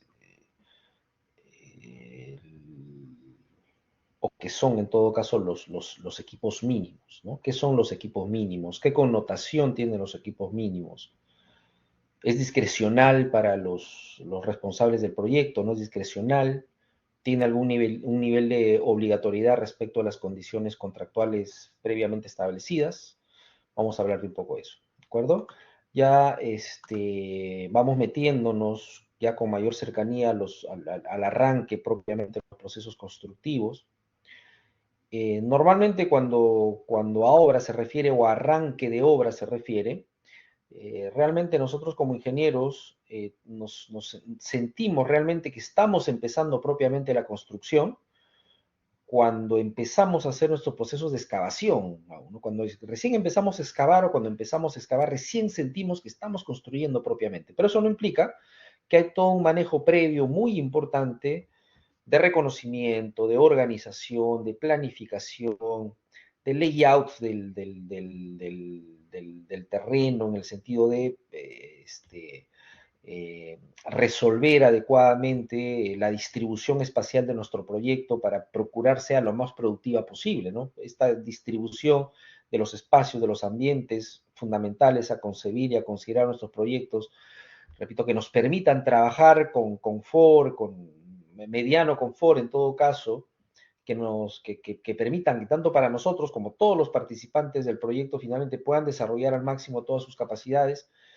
Es una tarea demandante en principio, muy importante, porque va a depender seguramente, o algo implicará en el adecuado o no tan adecuado desenvolvimiento final de nuestras operaciones en un proyecto de construcción. Hay que entender que nuestro lugar de trabajo se va a convertir ese, ¿de acuerdo? Y debemos tener unas facilidades mínimas para poder, pues, desplegar adecuadamente nuestras cualidades y nuestras capacidades, ¿no? En general. ¿Okay? Entonces, hay una serie de actividades importantes, ¿no? Previas al inicio propiamente de los procesos que es importante valorar, es importante controlar. Operaciones previas al comienzo de una obra de construcción. Antes de comenzar los trabajos correspondientes a la obra, es necesario realizar tareas que posibiliten el comienzo efectivo de las operaciones de obra. Son las que permiten disponer del terreno asignado a la construcción, conectar los servicios mínimos para el funcionamiento de las instalaciones provisorias, construir locales y preparar los sectores destinados al personal de obra, tanto de la empresa como del comitente, depósitos de materiales, herramientas, equipos, etc., de los elementos de seguridad para la obra y para protección de los edificios y terrenos vecinos y de la vía pública. Asimismo, verificaciones correspondientes a la longitud de los lados, los ángulos y los niveles del terreno. Finalmente se procede a fijar la línea y nivel de obra. Varias cosas, ¿no? Muchísima información. Más adelante vamos a hablar de unas partidas que son muy importantes en el arranque de los procesos y procedimientos constructivos, que ya forman parte del costo directo. ¿Y a qué nos referimos? Nos referimos pues a las obras provisionales, a los trabajos preliminares y a la implementación y a la previsión de todas las partidas que están ligadas con la salud y la seguridad en el trabajo, importantísimo, ¿de acuerdo? Un actuado importantísimo, fundamental de arranque, por ejemplo, como bien se dice acá, es verificar los linderos del proyecto acorde con lo que está demandado en los planos, es decir, que la implantación de la obra, es decir, implantar aquello que está dibujado en el plano, implantarlo en el terreno sea posible al 100%. Entenderán que si no hay una coincidencia perfecta, algún daño a terceros se puede generar. Entonces es importante resolver esa situación previa al inicio propiamente de los procesos. El traslado de los linderos, la verificación del área, la verificación superficial, para luego de pasar por una adecuación general del terreno, podamos recién hacer nuestros trabajos de trazo y replanteo para finalmente empezar con los procesos de excavación. Pero es una tarea que hay que controlar y hay que manejar bastante información para tal fin.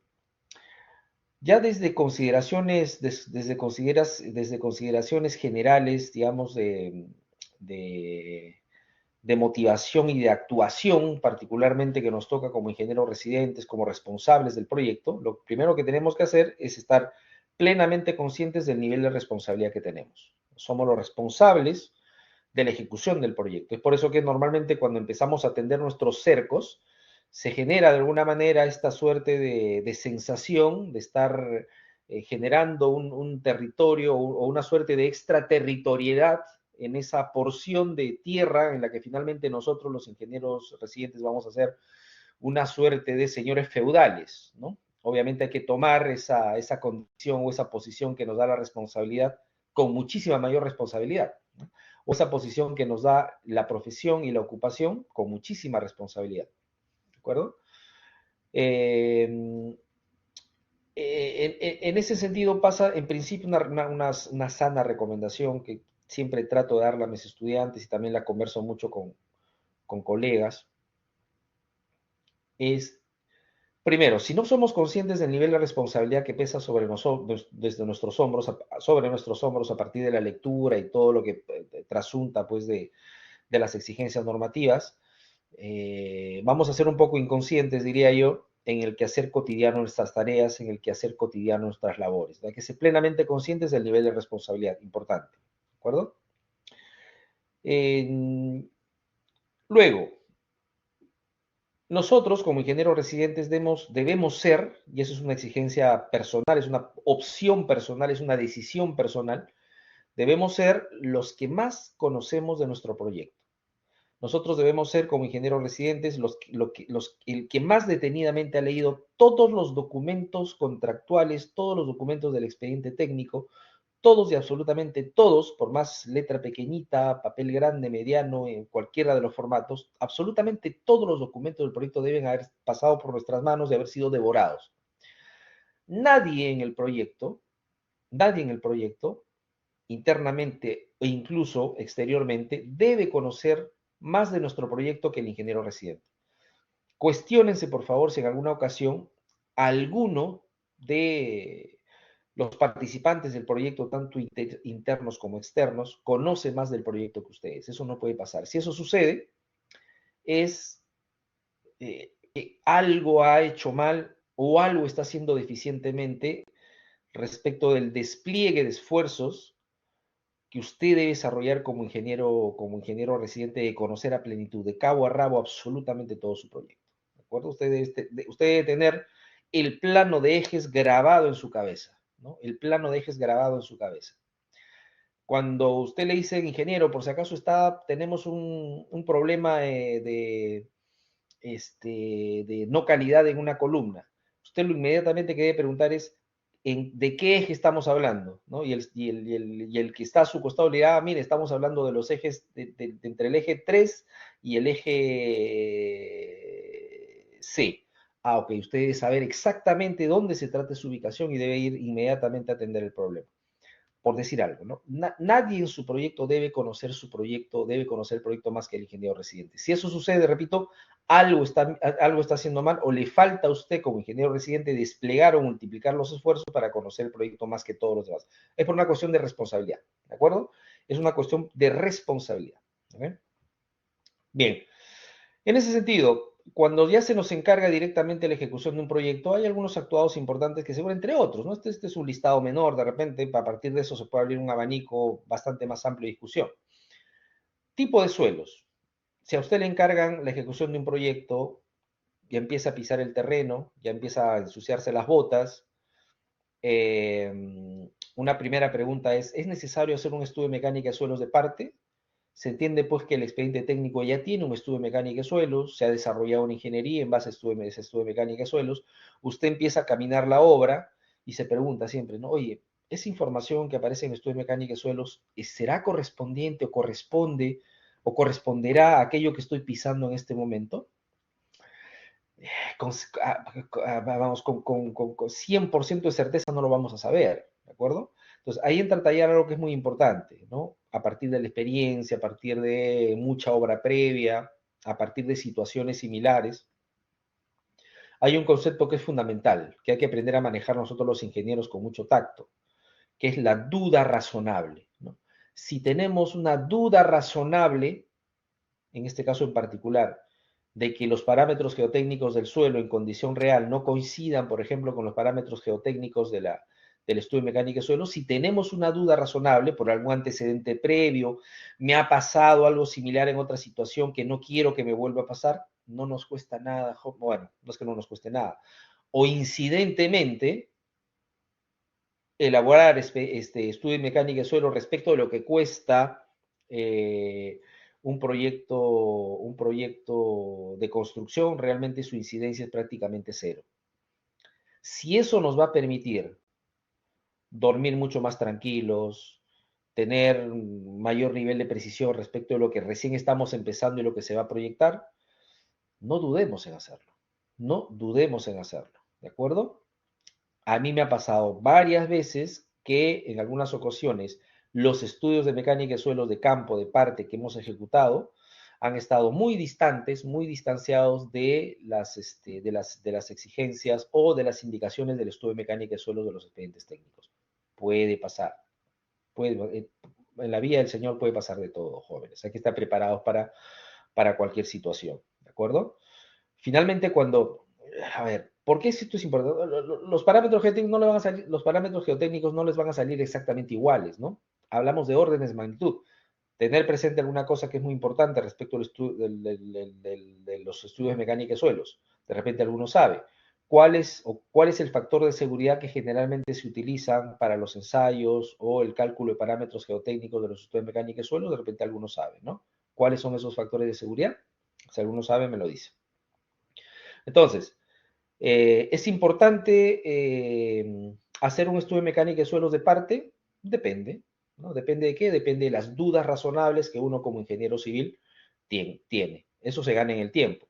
Pero si usted es un ingeniero nuevo, que recién está empezando, por obvias razones, su experiencia todavía es limitada, no despercúdase del temor de solicitar un estudio que finalmente va a ser un estudio que refrende su posición y finalmente le permita seguir trabajando de manera tranquila, ¿ya?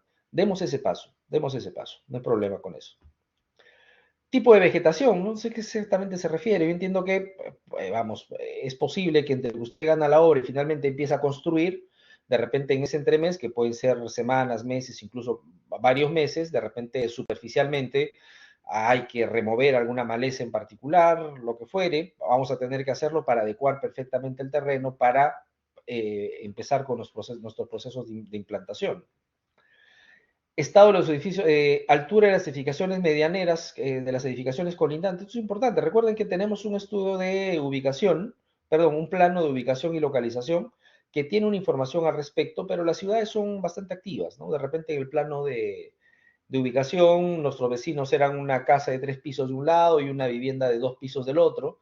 Llegamos a la obra de repente para empezar y vemos que tenemos un edificio de 8 en un lado y un edificio 15 en el otro lado. De repente esto, si no se visualizó previamente, si no se verificó previamente, de repente empezamos a hacer nuestro layout de obra con la información del plano de localización y de ubicación.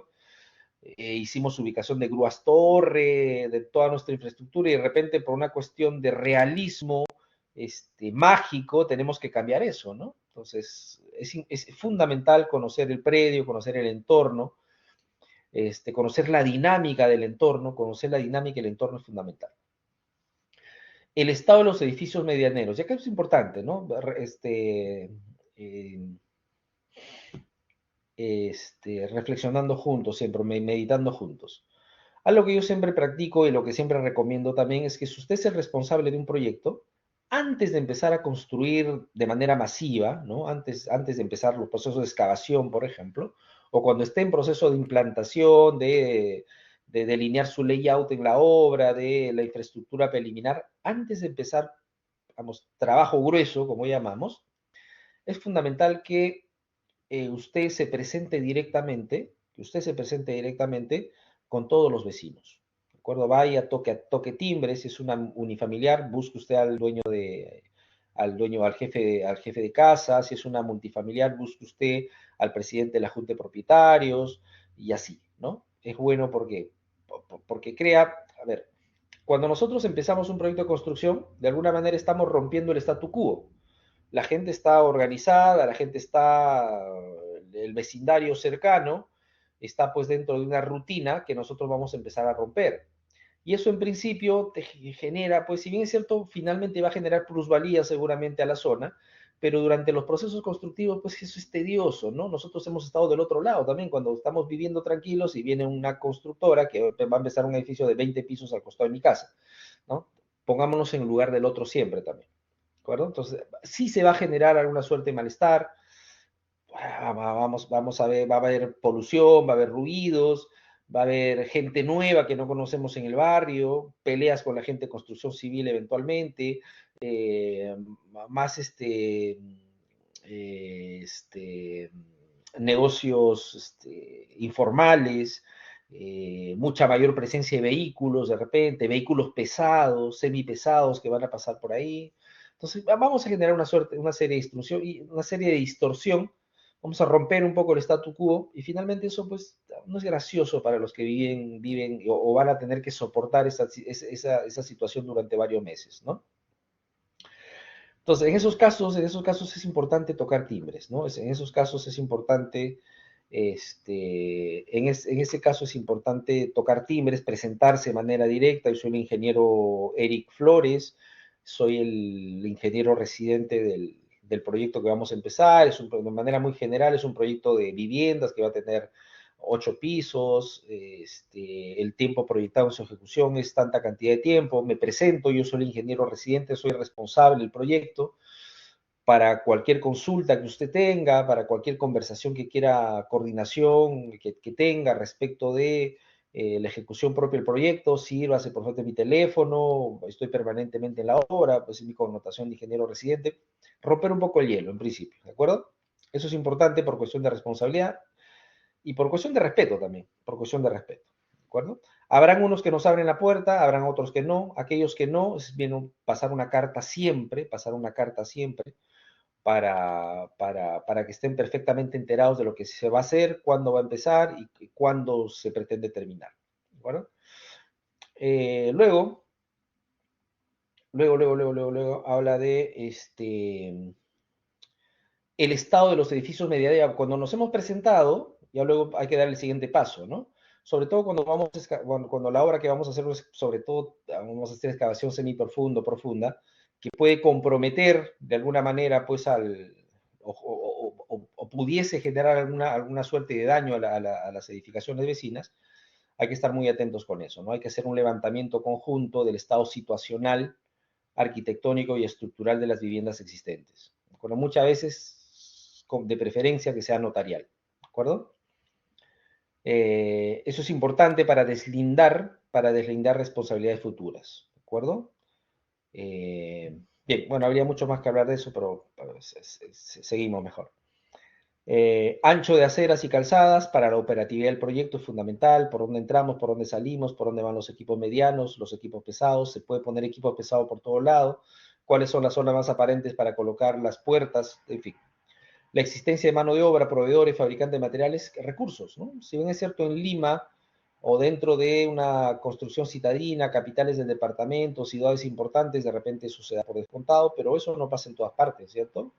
Hay que ver, recuerden, si no tenemos recursos, finalmente no podemos construir, tenemos que tener mano de obra, equipos, herramientas, materiales. Si no tenemos o tenemos algún déficit respecto de alguno de estos, recursos, la cosa se nos va a complicar, ¿de acuerdo?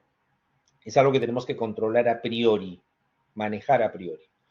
Situación de vertedero, a ver, somos pues unos productores ingentes de desechos, en algún lado lo tenemos que depositar. No es lo mismo tener un vertedero a 5 kilómetros que tener uno a 10, uno a 50 o uno a 100 kilómetros. Es información que tenemos que manejar, que debe estar refrendada seguramente con las condiciones económicas del proyecto. Accesos, ya lo hemos dicho, acometidas, agua, luz, telecomunicaciones, fundamental, si no, no podemos construir. Y ni que se diga de los permisos y licencias. No podemos construir una edificación desde la formalidad si no tenemos una licencia de construcción, ¿de acuerdo? Entonces, si se me encarga a mí la construcción de un edificio de 5 pisos o lo que fuere, lo primero que voy a preguntar, ok, supongo que tiene licencia de construcción, ¿no? Imagínate, si no, a los 2 días nos están paralizando la obra. Eso no puede pasar. Vamos a hablar ahora de esto que comentábamos al principio, de la connotación del equipo mínimo, muy importante. Y no confundir equipo mínimo con equipo menor.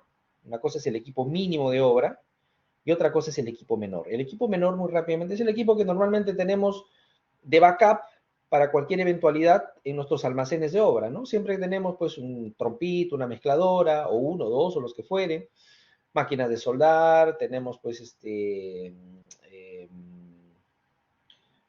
compresoras, tenemos martillos neumáticos, tenemos vibradores, en fin, tenemos una serie de equipos generalmente estacionados en nuestros almacenes de obra, en la eventualidad de ser requeridos para algún procedimiento en particular, o para el arranque propio de la obra, ¿no? Para el arranque propio de la obra, que muchas veces es demandante en esta suerte de acomodamiento inicial. Cuando hablamos de equipo menor, ¿nos estamos refiriendo a lo que es el equipo mínimo de obra? No necesariamente, ¿de acuerdo? Entonces, ¿qué es el equipo de menor de obra? Son los equipos y herramientas fundamentales para dar inicio a los procesos constructivos de una obra de ingeniería civil. ¿Podríamos iniciar una obra de ingeniería civil si nos hubiéramos olvidado de tener el teodolito, por ejemplo? A estas alturas es recomendable que no, ¿no? Sobre todo con los niveles de precisión que la construcción ahora requiere en la implementación constante de uso de prefabricados, por ejemplo, ¿no? El nivel de coincidencia tiene que ser prácticamente exacto. Las tolerancias ahora en la construcción son tolerancias al milímetro. Antes incluso teníamos tolerancias al centímetro, mire, ¿no? Ahora no, las tolerancias son al milímetro. Y tenemos todo el equipamiento para hacer ese tipo de control. ¿Podríamos iniciar una obra de ingeniería civil si nos hubiéramos olvidado de traer el cortador de la mayólica? Bueno, eso es irrelevante, ¿no? Aquí hay un video, lo vemos rápidamente.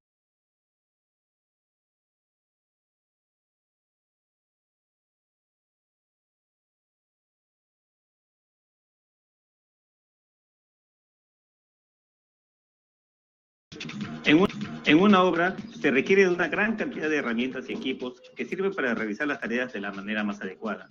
Algunas de ellas son la vibradora, que sirve para sacar las burbujas de aire en la mezcla. El nivel, que es una barra de metal o de plástico y que sirve para que los elementos estén en posición vertical u horizontal. La plomada es una herramienta que nos sirve para que los elementos estén en posición vertical. La manguera de nivel es una manguera de plástico transparente de media pulgada de diámetro y que sirve para marcar alturas del mismo nivel en los lugares en que se necesita.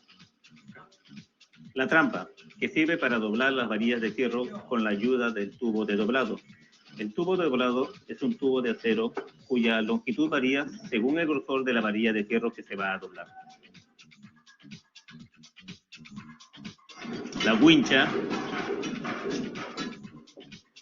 el arco y la sierra de cortar, el atortolador, que sirve para juntar los alambres en las uniones de los fierros, la escuadra, el escatillón. Es una herramienta hecha de madera donde se trazan líneas con cierta medida y que sirve para controlar esas medidas con cierta frecuencia. La grifa, que se utiliza para hacer dobleces de rectificación después de haberse colocado las armaduras de fierro. Y el pisón, que es un dispositivo que se utiliza para compactar el terreno.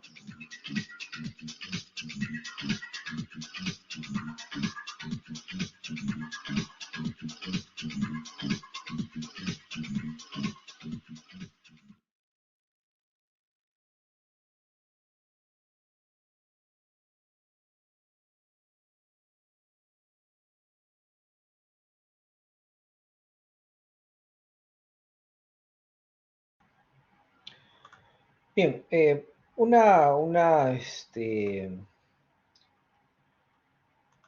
condición importante inicial, creo, es distinguir un equipo de una herramienta, ¿no? ¿Cómo distinguimos un equipo de una herramienta?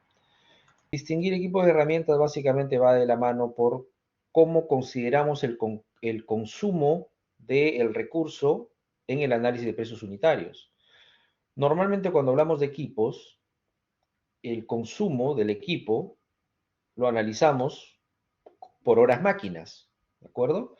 Y eso está relacionado casi directamente a equipos, ¿no? O a recursos que necesiten combustible o que necesiten energía para su funcionamiento, ¿de acuerdo? Más bien, cuando hablamos de herramientas, cómo cuantificamos el consumo de las herramientas o del recurso herramientas en el análisis de precios unitarios, no vamos a pensar pues en decir, por ejemplo, la hora máquina de una wincha, ¿no? No tiene ningún sentido. O la hora máquina de un serrucho, o la hora máquina de un martillo. No.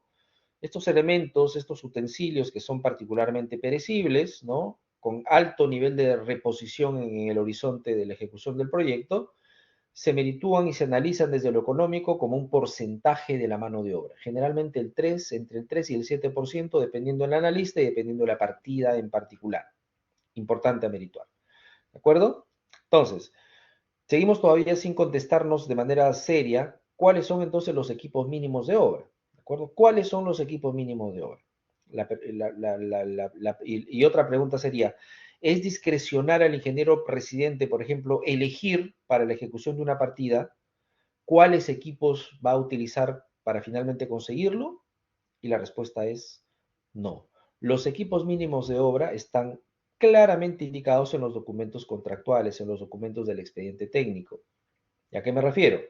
Recuerden ustedes que en el proceso de mensuración de la cantidad de obra, lo primero que hay que identificar son todas las partidas que vamos a ejecutar. Luego de identificar todas las partidas que vamos a ejecutar, vamos a metrar la cantidad a ejecutar de cada una de las partidas. ¿De acuerdo? Además, cada partida tiene una especificación técnica.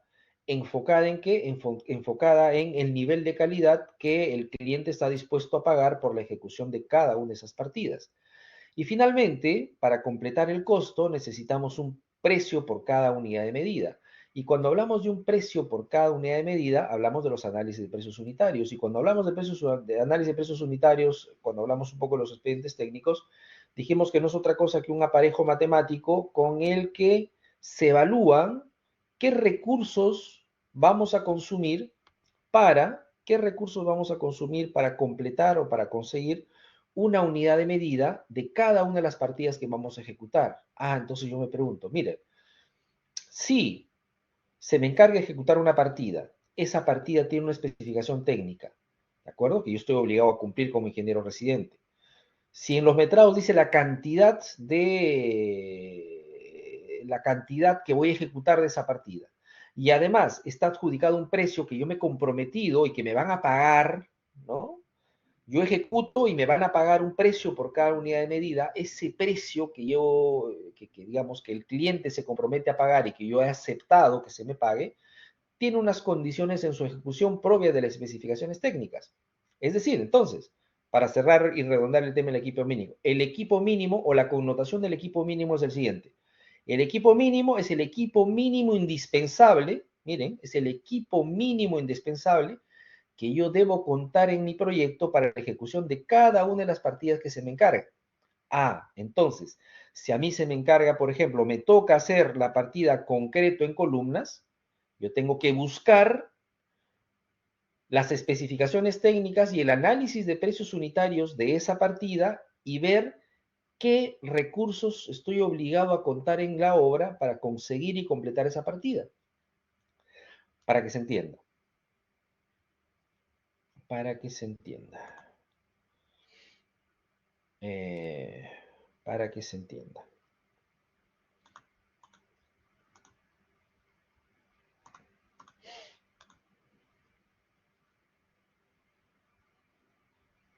Ok. Por ejemplo, este es el presupuesto de obra que nosotros estamos ejecutando. Por poner un ejemplo, ¿no? Me toca a mí empezar a construir columnas y particularmente quiero evaluar la partida concreto en columnas F'C 210 kilos por centímetro cuadrado. Este es el presupuesto. Dice que este es el metrado, la primera columna es, primero la unidad, metros cúbicos, la cantidad, es decir, yo tengo que ejecutar 7.44 metros cúbicos de concreto F'C 210 y me van a pagar por cada metro cúbico 420.21 soles. La pregunta es, ¿cómo hago yo este 7.44 metros cúbicos de concreto? Como a mí me dé la gana, discrecional al ingeniero residente, discrecional al maestro de obra. No. Hay documentos vinculantes de contratación que estamos obligados a cumplir. Uno de esos, ¿cuál es? Son las,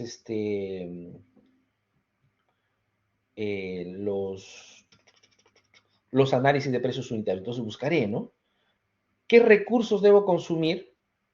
¿Qué recursos debo consumir para ejecutar esta partida? ¿Dónde encontramos eso? En los análisis de precios unitarios. Si buscamos acá los análisis de precios unitarios, buscamos la partida, concreto, y finalmente solamente nos vamos a remitir a los equipos, que es lo que estamos revisando ahora. Miren, están los materiales, acá está la mano de obra, acá están las herramientas y equipos. Ah, mira, yo debo contar para ejecutar esa partida una mezcladora de 9 a 11 pies cúbicos. Ah, mira, debo tener también, estoy obligado a tener un vibrador de 2 pulgadas de 4 HP.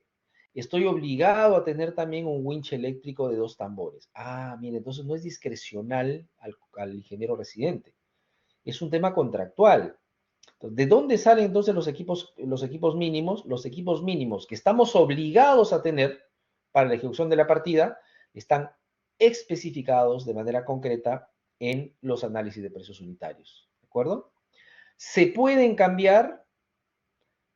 Para poder cambiar los equipos mínimos, yo tengo que solicitarlo formalmente a través de la supervisión. Y la única forma que se me cambie un equipo, porque no encuentro, pues se descontinuó, o simplemente no puedo conseguir un equipo que aparece en los análisis de precios unitarios que estoy obligado a cambiar, porque si no, no puedo producir la partida. La única forma que generalmente procede un cambio de equipo es cuando el equipo que estoy proponiendo para cambiarlo seguramente sea de mejor calidad, de mejor capacidad y seguramente va a salir más caro. ¿De acuerdo? Si no, un poco difícil que finalmente proceda ese tipo de cambios. Quiero que quede claro, por favor, y que se entienda la idea. Cuando hablamos de equipos mínimos, no tiene esa connotación de equipo menor para nada. Tiene una condición de obligatoriedad. Cuando hablamos de equipo mínimo, repito, es el equipo mínimo obligatorio que yo estoy obligado a tener en la obra o a tener en el proyecto para construir o fabricar cada una de las partidas según el consumo de recursos del análisis de costos unitarios. ¿De acuerdo? Bien, ojalá quede claro, por favor.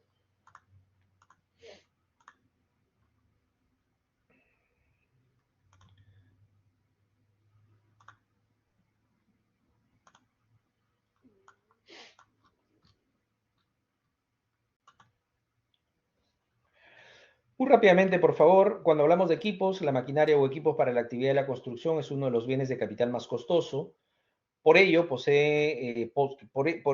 quien posea esta debe tener en cuenta que el capital que ha invertido en su adquisición debe ser recuperado con una utilidad razonable, el famoso costo de oportunidad, entenderán, gracias al trabajo que realiza por la misma maquinaria.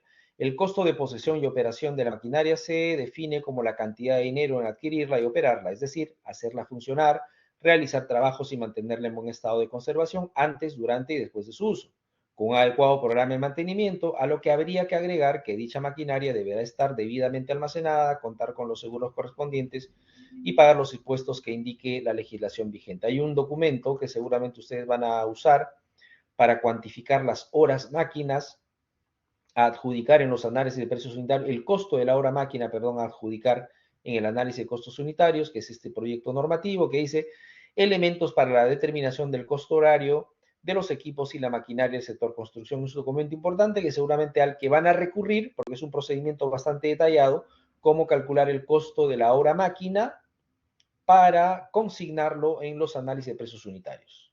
¿No? Dejo ahí en discusión eso. Y cuando hablamos de equipos, sobre todo de equipos onerosos, realmente el manejo de los equipos tiene mucha connotación financiera, tiene mucha connotación contable, ¿de acuerdo? Entonces, hablando del costo del equipo, tenemos los costos de posesión relacionados con el valor de adquisición, la vida económicamente útil, el valor de rescate, valor de inversión media anual, interés de capital invertido, seguros, almacenajes. Es un manejo muy contable, muy financiero, repito, que hay que realizarlo con mucho detenimiento. Por eso les sugiero el documento que anteriormente he nombrado. El costo de operación relacionado con el mantenimiento y reparaciones, combustible, lubricantes, filtros, neumáticos y orugas, herramientas de corte, etc. Así como cuando hablamos, por ejemplo, de la mano de obra, es importante saber o conocer el rendimiento de la mano de obra o de las cuadrillas para la ejecución de una partida, lo mismo pasa con los equipos. ¿Cuáles son las fuentes de rendimiento? Para tener pues, un nivel de certeza mayor para ver realmente cuánto va a rendir un equipo en condición real de trabajo, entenderán, porque la eficiencia no es generalmente el 100%, suele haber déficits de eficiencia también. ¿Cuáles son las fuentes de rendimiento a las que podemos recurrir para finalmente evaluar este tipo de situaciones? Las tablas del Ministerio de Transportes y Comunicaciones es una buena fuente. Las hojas técnicas de los fabricantes, siempre cuidado con las hojas técnicas de los fabricantes porque pueden tener mucho matiz comercial, ¿no? Pueden sobredimensionar algo que de repente afecta finalmente nuestro quehacer. Y algo que es fundamental es la propia experiencia, ¿no? A partir de experiencias previas, tanto personales como empresariales. Y lo mismo que aplicamos también para el cálculo de rendimientos de la mano de obra.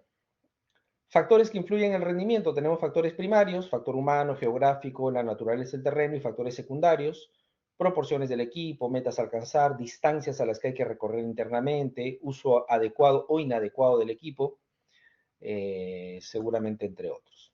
¿Okay? Este, por ejemplo, es un listado de equipos mínimos, y acá solamente para cerrar, porque creo que la tarea de esta semana va a estar un poco referida a esto, por favor, así que estén atentos.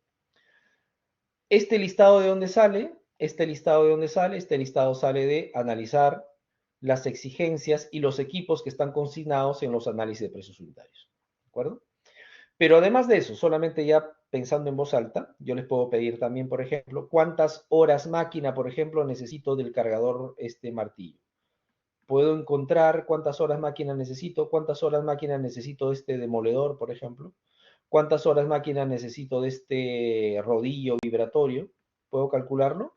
Sí, si tengo el análisis de precios unitarios y tengo los metrados, sí podemos calcular cuántas horas máquina necesitamos. ¿De acuerdo? Aquí seguramente en eso va a estar enfocada la tarea de la semana número 3. Estén atentos para los que quieren voluntariamente participar. Bienvenidos sean. Bien, estamos cerrando. ¿Alguna consulta? Profesor, una consulta.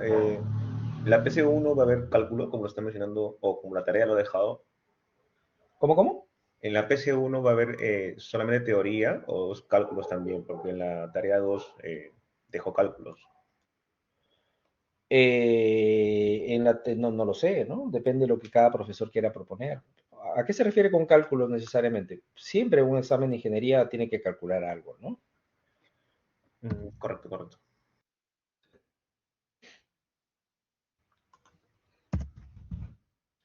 ¿Alguna otra consulta?